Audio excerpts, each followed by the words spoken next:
DAPU Company, located in Hebei province of China, is engaged in designing, manufacturing, and exporting different types of wire mesh machines. We cooperated with our Italy and German partners to develop high-class machines for customers around the world.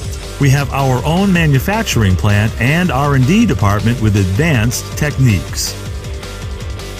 Our main products are reinforcing mesh welding machine, 3D fence panel machine, chicken cage welding machine, roll mesh welding machine, chain link fence machine, barbed wire machine, field fence machine, hexagonal white netting machine, gabion machine, expanded metal machine, wire drawing machine, etc.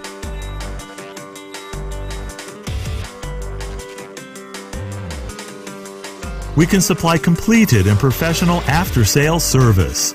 Our engineers can go to your place for machine installation and workers training. We can also supply installation videos, electrical drawings, manual instructions to help you install and operate the machines. We have a special after-sales group to help you solve the machine problems in the future. We have more than 20 years experience for machine exporting, can supply CE certificate, FTA certificate, Form E, Form F, machine passport. Your customs clearance will be no problem. We also cooperated with professional shipping companies and airlines, can send the machine directly to your country. We sincerely look forward to your cooperation and warmly welcome your arrival to build our beautiful future.